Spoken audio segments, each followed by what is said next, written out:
Hello, this is Martin Gore from Depeche Mode. Hi, this is Dave Gahan from Depeche Mode, and you are listening to My Nerd World. And welcome to it, Depeche Mode, the podcast. I'm your host, Jon Justice. Thanks for checking out the episode.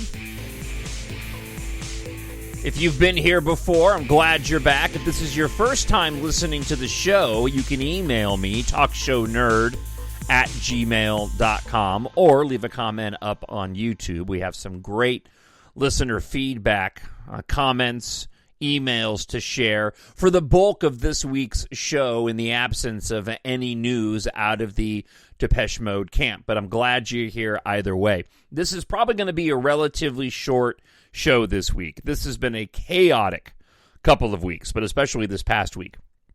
To my full-time job. Hosting Depeche Mode, the podcast, certainly is not my full-time gig. Wouldn't it be amazing if it was? But it's not.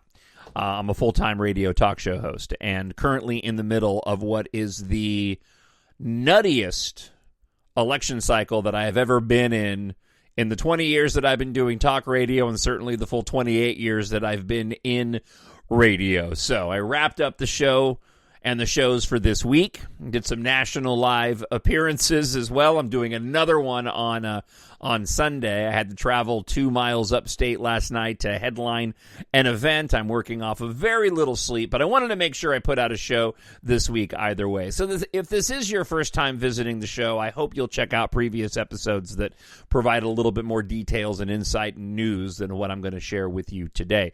Really appreciative, though, of all the listener feedback that I received this week. It helps with the content of the show on weeks like this when I simply don't have the time to put together anything really comprehensive. I am going to share with you an anecdotal story that I hope you enjoy and ask you a few questions. But either way, new or old, thank you so much for checking out the podcast. Again, TalkShowNerd@gmail.com, or leave a comment up on YouTube.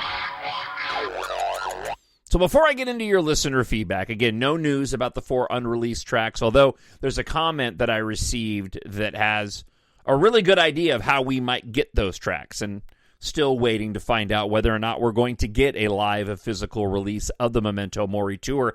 I'm beginning to get a little concerned that some of the friends of the show that had talked with Anton Corbijn in the middle of the tour, and allegedly he said that there wouldn't be a live physical release for this show. I would be shocked if that's the case. We know that something was filmed for those Mexico shows, and yet we still haven't received any word on what that was or when and if it's coming out. Perhaps it'll come out sometime in October. I think that would be befitting, right, for Memento Mori. And certainly when that news breaks, I'll share it with you on the show. But this week, I happened to come across a mix of Enjoy the Silence that I'm fully familiar with, but not one that I ever returned to listening to, and that is the ecstatic dub mix of Enjoy the Silence. And I can't recall how exactly I came upon it. It may have just popped up as I was listening to a random playlist on my phone. It's funny, though, because if you've got an iPhone, right, and you have iTunes, depending on what setting you have the phone on, if it's just what's in your library, if you bring up a particular track that belongs to a full album, it may only go and show the tracks that you have downloaded to your phone. What's interesting about this, and this is the anecdotal story, is that for this mix, when I bring it up on my phone, it goes immediately to Violator, the 12-inch singles. Of course, we were talking last week about the release of Spirit and the 12-inch singles coming out here in a few weeks. But of the tracks that I have downloaded on my phone from the Violator 12-inch singles, it actually makes for this nice little EP. So the only tracks that I have downloaded on my phone, and this is the order, are Dangerous, the Sensual Mix, Enjoy the Silence, Ecstatic Dub, Collide When Worlds Mix, Happiest Girl, Kiss-A-Mix, and Sea of Sin, Sensoria. So it makes for this nice little 5-track EP that I didn't even plan on creating. So now I've made this a little playlist, which is a nice set of tracks. I listened to all 5 of these tracks in order the other day, and I came across an idea, and I wanted to share it with you. First off, I want to ask you this question, and I hope you'll take the time to email me, talkshownerd@gmail.com. And that is, how do you listen to your Depeche Mode? Do you have particular playlists? Are you searching out particular albums? Are you listening to albums in their entirety? Do you have any set way that you listen to your Depeche Mode? When I was much younger, before we had smartphones and the ability to make playlists, I, of course, made CD mixes, and I've talked about those previously on the show. But typically, I would just go and grab a Depeche Mode album, and I would just listen to that album, unless I was listening to something like one of the singles collections, either one of the singles collections, or going back to catching up with, which was what it was called here in the States. But as we moved into smartphones, I typically go and make playlists. As of late, though, I've taken to going back and listening to the entire albums instead. For no reason. I just made a decision one day that, you know what, I really kind of want to go and relive the experience of listening to Depeche the way that I did when I was younger. And so I pulled this morning for my drive into work, and the timing was just about perfect between driving into work and then getting out and putting my headphones on.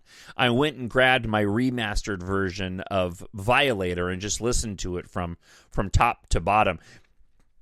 And once again, an album that I've heard, I don't know, thousands of times at this point. I know that album, as well as I know the back of my hand, for crying out loud. I mean, we all do. But once again, I'm listening to it with a different ear. Suddenly, the years that have gone on since the release of that album and all the tracks that they've created, all the way up through Memento Mori since Violator came out, suddenly these little nuances of Violator that, again, I've heard 1,000 times, kind of popped up in the mix.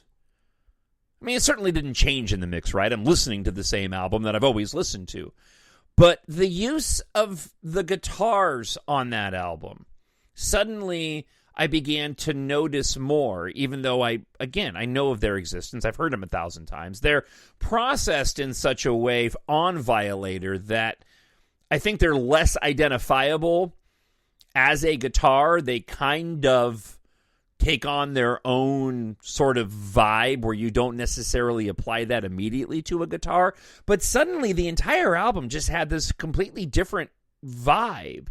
I hope that I'm explaining that correctly. I'd be interested to know if you've gone through anything similar.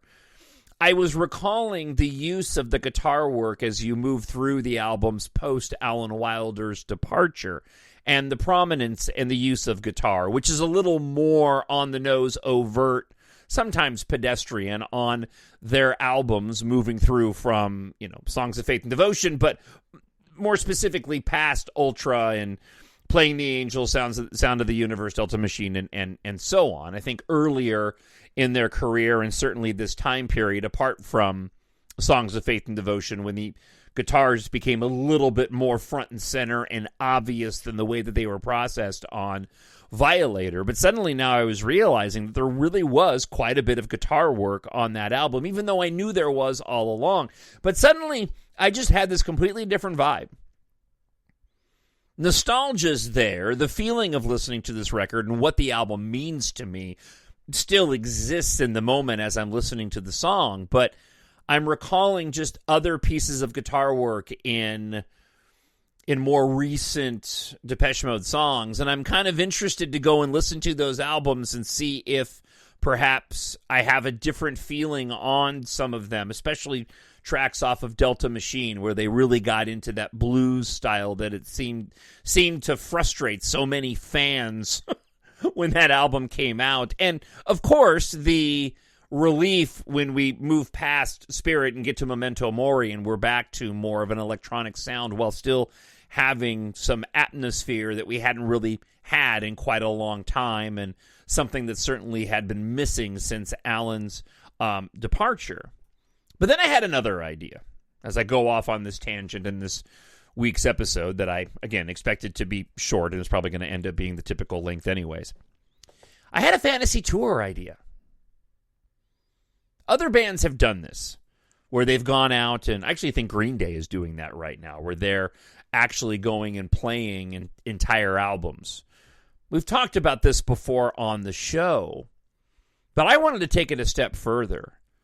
Again, having the opportunity to talk to Martin or Dave, and if it was the type of conversation where I had enough time to indulge something like I'm going to share with you right now, I would certainly do that. If I were limited on time, I would not waste my time talking to either Martin or Dave with such a fantasy type idea. But if I did have an unlimited amount of time, I would make a suggestion.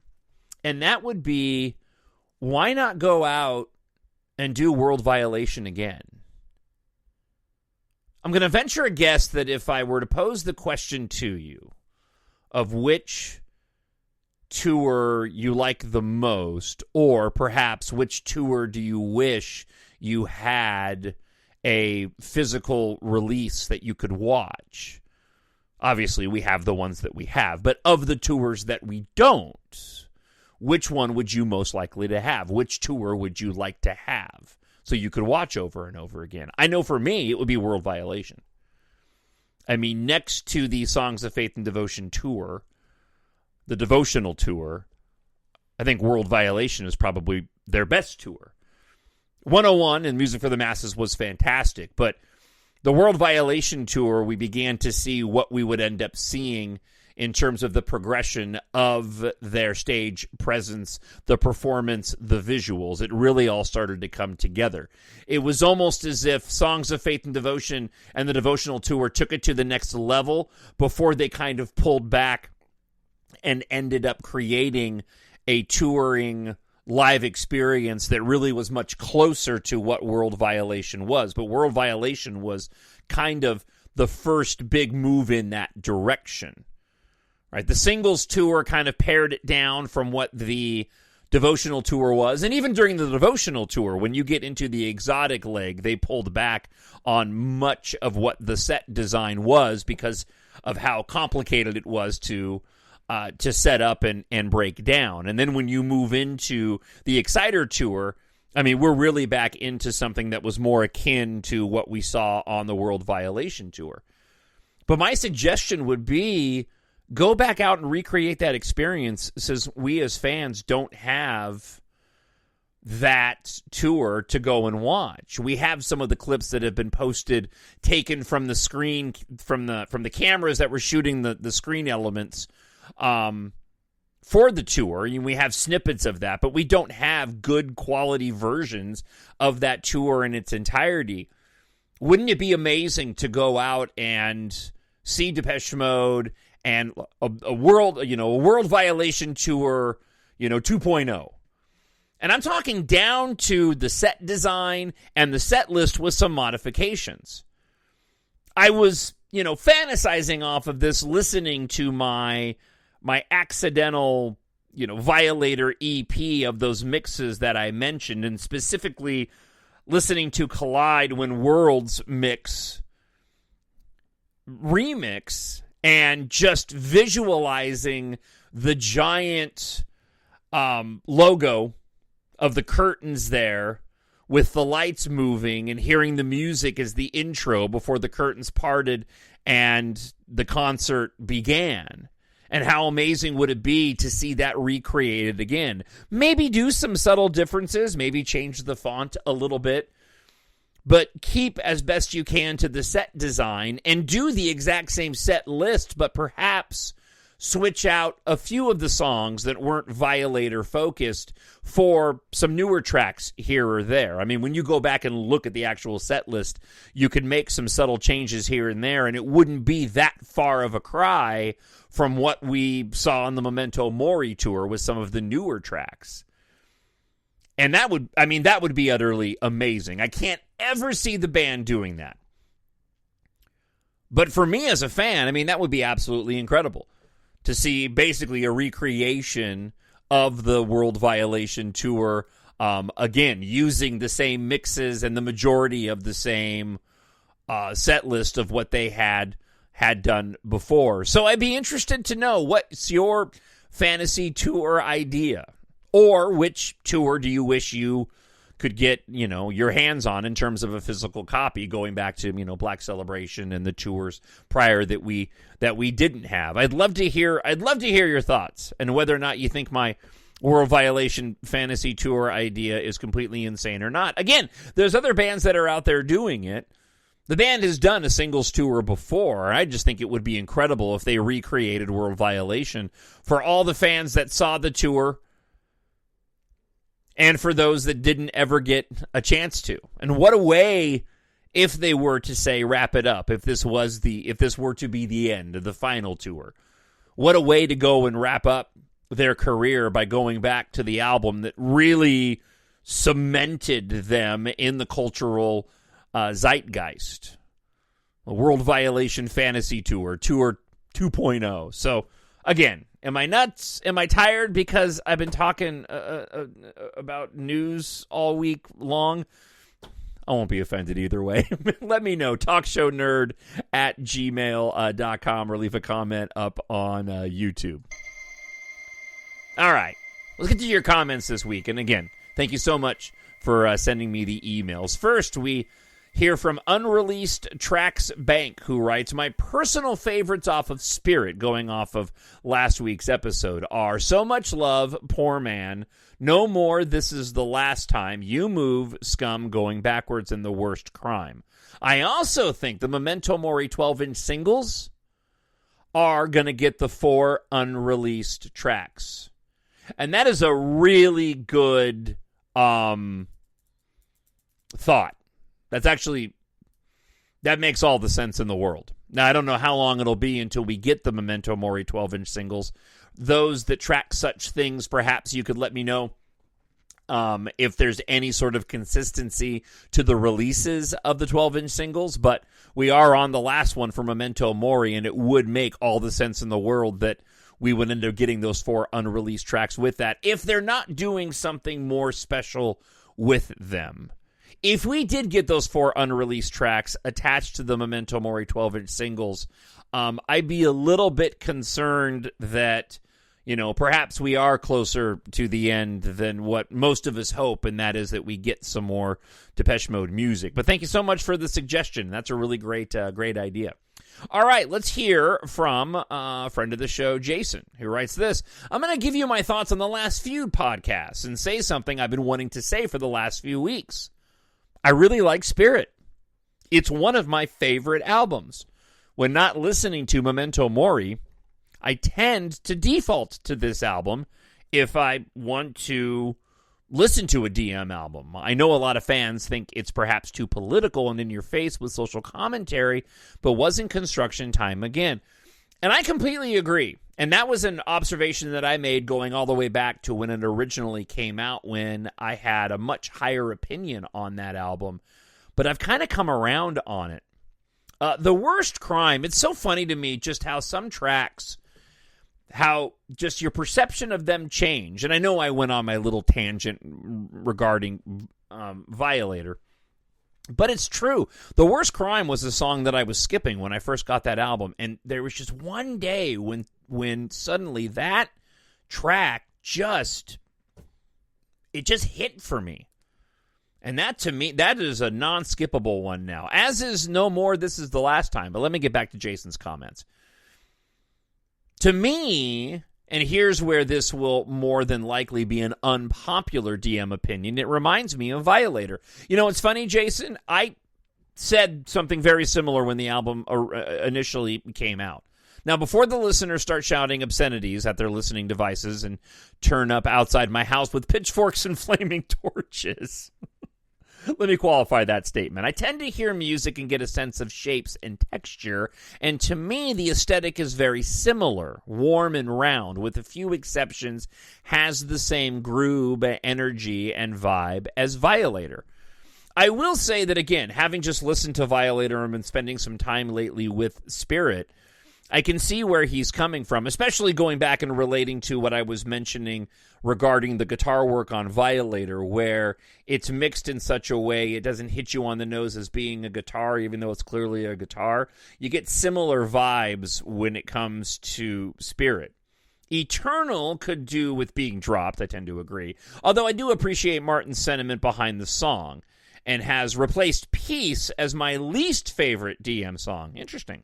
Fail should have been sequenced somewhere mid-album, and like you, thought the F-bomb was very un-Depeche Mode. The Worst Crime, I would have gone skipped with the stripped-back version, similar to the Highline versions, and quite possibly as an album closer. And No More This Is the Last Time is another contender for the album closer, and to me, still sounds like it could have been the theme song to a Bond movie. Songs of Faith and Devotion, I was surprised to hear some fans don't like this album. For me, it has some of Martin's strongest lyrics, and Get Right With Me is one of my all-time favorite DM songs. I can't understand fans' comments about Exciter. It's definitely an album for a certain time and place, lazing in the afternoon sun or at night looking at the stars in the night sky. My least favorite album is probably Sounds of the Universe, which is a shame as they went all out with the deluxe edition box set. For me, there are two main issues for this album. Firstly, there's too many songs, and to me, several that sound too similar to each other rhythmically. Hold to Feed, Fragile Tension, Sympathy, and Perfect. I would have dropped Hold to Feed. Peace, as I mentioned, I'm not really a fan of Peace. How it made it onto the album, let alone as a single, is beyond me. Maybe In Sympathy and Spacewalker. I'd be interested to hear your listeners' opinions. Do they think previous albums would have been better without those musical interludes between songs? Although, as you've previously said, we should be grateful for anything music-wise from DM. Secondly, the sequencing of the album was a huge fail for me. Corrupt is not a closing track. That should have been the opening track for the album, followed by Ghost, and In Chains or Comeback possibly as the album's closing track. Let me stop here really quick. You know, this idea of paring back the songs on the album, I tend to agree. It's interesting because we got some B-sides off of Sounds of the Universe, and even though the album itself was rather long, with Ghost and the Sun and the Moon and the Stars. Both, and Light, for crying out loud, I forgot about that. All three of those songs I could have easily switched out for some of the songs that Jason had mentioned here. Specifically Hold to Feed and Fragile Tension. Those songs don't do anything for me. I'm quite the fan of In Sympathy and Perfect. But it does raise an interesting point that if they had pared that album down to about 9 tracks of the best tracks on the album and then left the others for an extended version, you can almost get a whole other album out of the other tracks. Of the questions I would ask David Martin, too, is that I find it interesting that we got, B-sides for Delta Machine. Certainly got them, as we were just talking about, for Sounds of the Universe, but not for Spirit, right? We got the jungle mixes, but that was it. And we're still waiting for those 4 tracks from Memento Mori. I'm just wondering why we've got so many tracks in this particular time period as opposed to later on. What makes DM special? Martin's songwriting, Dave's voice, and showmanship. But the magic sauce was Alan, the way he influenced the arrangements and intricately weaved those sonic threads through a song. And since his departure, I feel the drum patterns have also become a tad mundane and not very inventive. And finally, as someone mentioned in a previous podcast, if there's to be another album and they decide not to go with James Ford as a producer of a trilogy of albums, then what about Alan as producer or even song arranger for the tour? Now, when he left, I accepted he wouldn't be returning, especially whilst Fletch was still a part of the setup. I think it's no secret the two had their issues with each other. And it's weird to think Peter and Christian have been part of the DM setup twice as long as Alan. But I think his sense of atmosphere and cinematic landscapes would really complement Dave's songs, who himself acknowledges that they are cinematic. And after hearing the demo of Nothing's Impossible, I felt that was something Alan could have turned into something really special. Same with Darkest Star. Personally, I've always claimed James Lavelle from Uncle to produce a DM album, as he has a great sense of electronic rock music, something that would complement the songs of DM. That's it. Apologies for the length of the email. Never apologize for writing me a long email. Jason. Thank you so much, Jason. A lot of stuff to consider here. And speaking of which, it got me thinking of something that perhaps I need to flesh out a little bit before I dive into too much. But let me add something to his thoughts in the email. Well, first of all, so much for being a short episode. I'm already at 25 minutes. But secondly, I hadn't ever thought about this. I'm a big movie fan, especially science fiction. Right? I write my science fiction books. I do a Star Wars podcast. Something that I've never talked about, and I just now thought about it, is that when you go back to sort of that peak era of Depeche that I talk about so often, right? I mean, Alan leaving post Songs of Faith and Devotion, of course, Ultra is still a high watermark for a lot of fans. But then, we get into sort of this level of consistency of the albums from then on, and we kind of go up and down in terms of quality. But when you look back to sort of that peak Depeche Mode era, you go back to your Some Great Reward, Black Celebration, Music for the Masses, Violator, Songs of Faith and Devotion. When you ask the question, what changed? I haven't ever talked about the technological aspect, the advances in technology and audio recording that came about post those albums.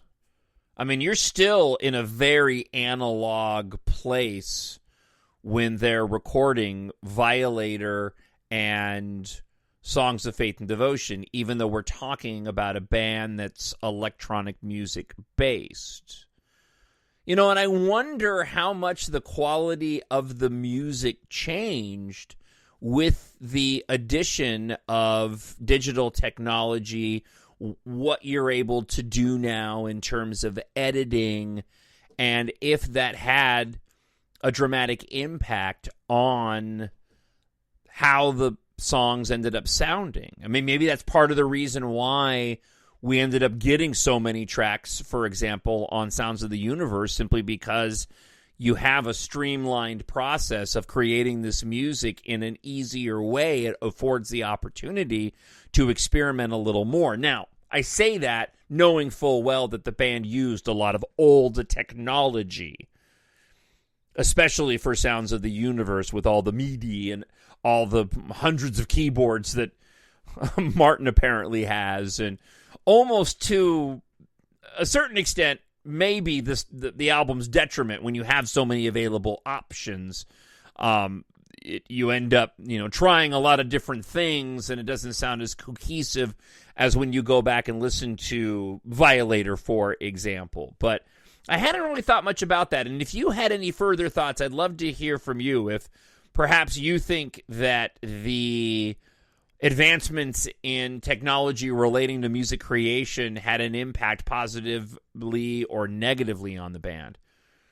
When I consider Memento Mori and Marta Solongni and James Ford, but specifically Solongni, knowing how she used a lot of analog and tape loops and things like that were more akin to what the band did in the 80s when working on their albums than now, perhaps that attributed to the sound that we got on Memento Mori and why so many of us hold that album in such high regard. So just riffing some thoughts. If you had wanted to add anything to it, I'd love to hear from you. Let's get back to your listener feedback, though.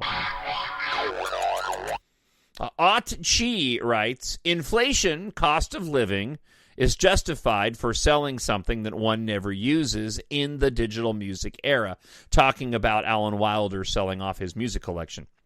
And it's entirely reasonable to cash out now on assets that you never use. I've been thinking about selling my vinyl collection. don't have the patience or the time or location to play. So with so much music in the world and more being created, why have your recorded collection go unplayed, especially when you can get money now? Economy may be in a crash, recession, depression next year. Yeah, I know. Trust me, I have to talk about it Monday through Friday. Thank you so much for the comment. Glenn, 1965, writes, "Hey, John, first-time listener, won't be the last. Thank you.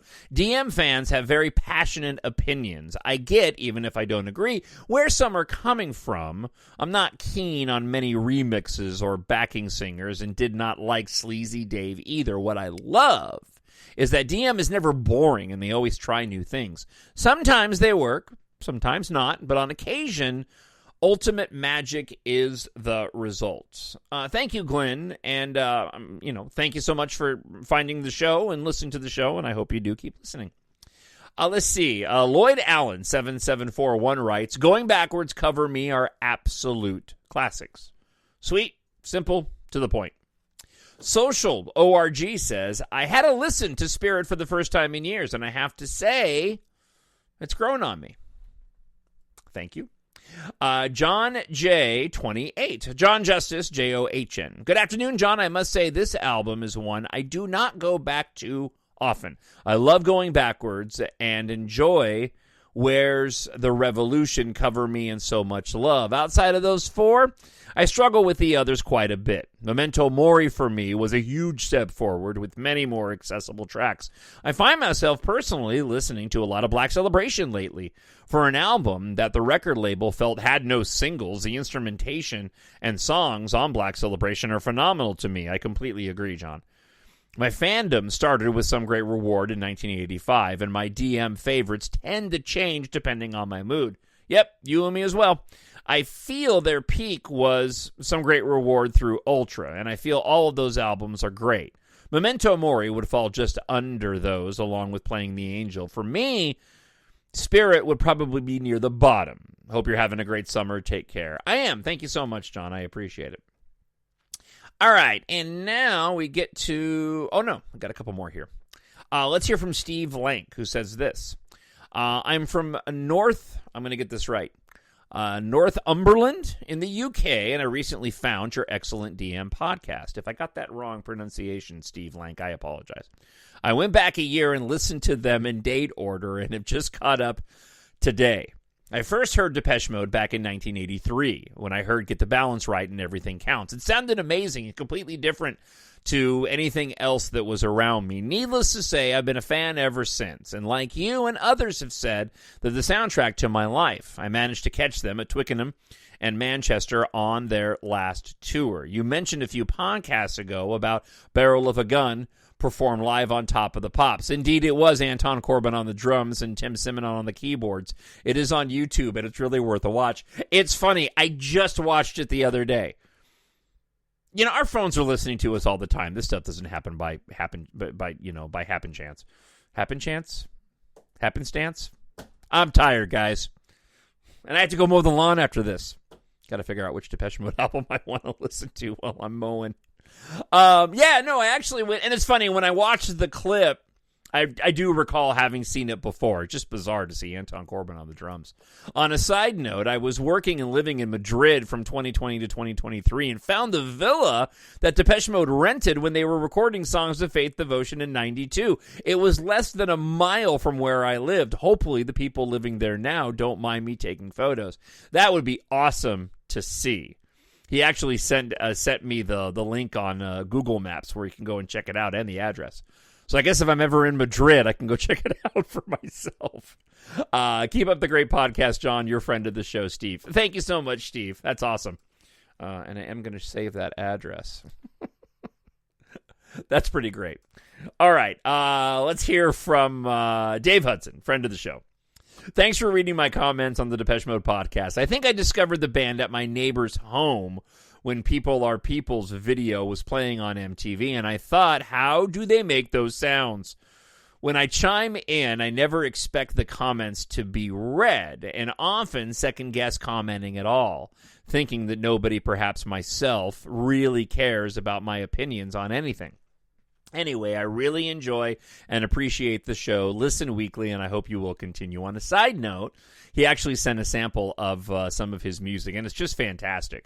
I love hearing, like I said, I've tinkered. When you hear the closing track, I've mentioned this before, this song that I play at the end of the podcast, yeah, that's a track that I called it Useful because I was doing a riff off of Useless on it. So I always dig it when I can hear other people's music.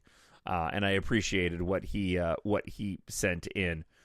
Let me share with you one story before I wrap things up this week. And, of course, I'll do the promotion of my book, but I'll give you fair warning for those that are sick and tired of me hearing me talk about my science fiction series.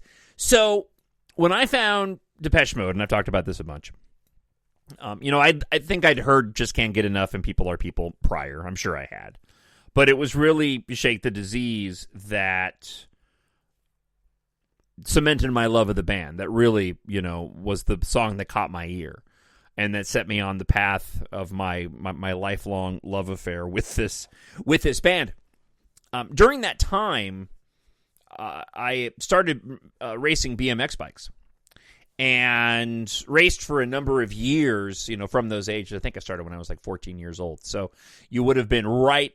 I started racing BMX bikes in Southern California right as I kind of discovered Depeche Mode. So those two things kind of aligned. And so many of those early Depeche Mode albums bring back those nostalgic feelings of when I was, riding my bike and practicing and going to the racetrack and then subsequently going on a nationwide tour with my dad. I was on a factory team for a while. And I forget how closely aligned my love of Depeche Mode during those early years as I fell in love with them and discovered all of their back catalog up until that point and then anticipated every single release was so closely aligned with my BMX racing career. This came to mind as I was watching the Olympics last week, and I was actually taking in all of the men and women's BMX racing competitions and just reminiscing and being, again, nostalgic to the time when I raced BMX bikes. My career, my bicycle racing career ended when I hyperextended my knee when I was 19 years old and had to have surgery on it, and that was it. I still go out and ride today. But I'll never forget, I was in Lake Elsinore, California. I can't tell you what year, but my parents had gotten divorced. My father and I had become very close and remain close to this day. But we had spent many years out on the road during that time period in my BMX racing career.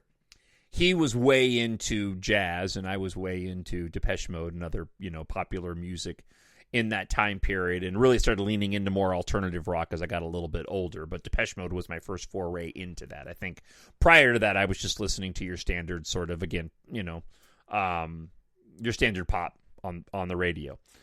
And I remember having a conversation with my dad. I think we were listening to, it had to be Construction Time Again.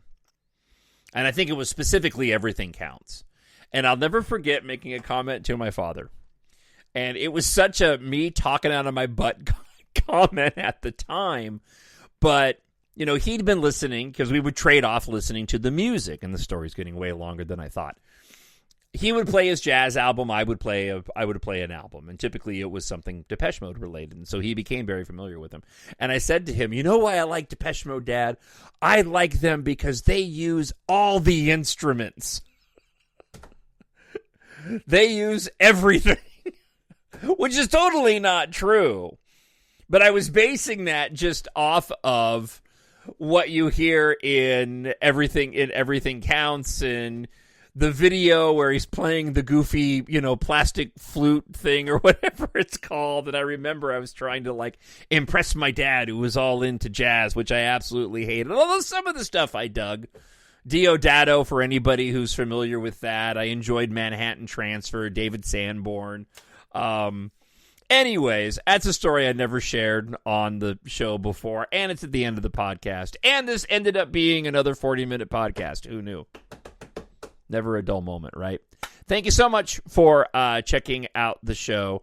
If you've heard me talk about my science fiction novels before, I will bid you a fond adieu until next week. If you are a newer listener to the show and you do enjoy reading science fiction and you'd like to support Depeche Mode, the podcast, I really hope you'll check out my science fiction space opera series. I saw Star Wars in the theaters when I was 5 years old with my dad, and I've been a fan of science fiction ever since.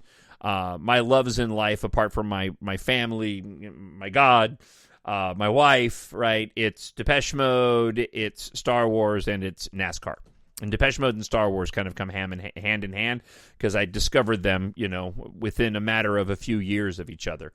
But I wanted to know what it was like to go and create my own universe like George Lucas did. So I set my story in the future here on Earth where air and spaceflight culture replaces car culture.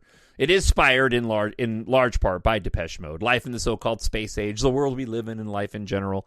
But Depeche Mode plays a large part in the underlying themes of the story. The main character is a massive Depeche Mode fan in the year 2172, and a time in that era, in 2172, when the music of the 80s through the 2000s in my story is nostalgic and popular among the characters of the story. I actually have a lot of different references to different bands throughout the books.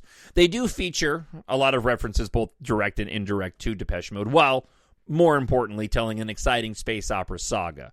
After Earth faces its end, you'll follow pilots Taft, Keitha, and their crew on a journey of survival across the galaxy as they fight for their future among the stars. I hope you'll go and check out my science fiction space opera series. If you like your sci-fi to be epic with some really cool technology, science fantasy, it's not hard science fiction by any stretch. It has romance in it, a ton of action. EMBARK is perfect for you. I wrote my stories for adults, but in terms of the content, they're totally suitable for ages 11 up. You can find the books on Amazon.com, 7 books in all in the series. But check out book 1 today. They're available in ebook, Kindle Unlimited, hardcover, paperback, and audiobook. Again, Amazon.com. Search for Jon, Jon Justice, and EMBARK, EMBARK. You can also go to mynerdworld.net.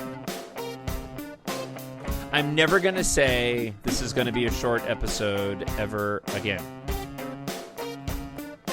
Hey, I hope wherever you are, you're happy, you're healthy, and you're safe. God bless, and I'll talk to you again next week. Bye. Hello, this is Martin Gore from Depeche Mode. Hi, this is Dave Gahan from Depeche Mode, and you are listening to My Nerd World.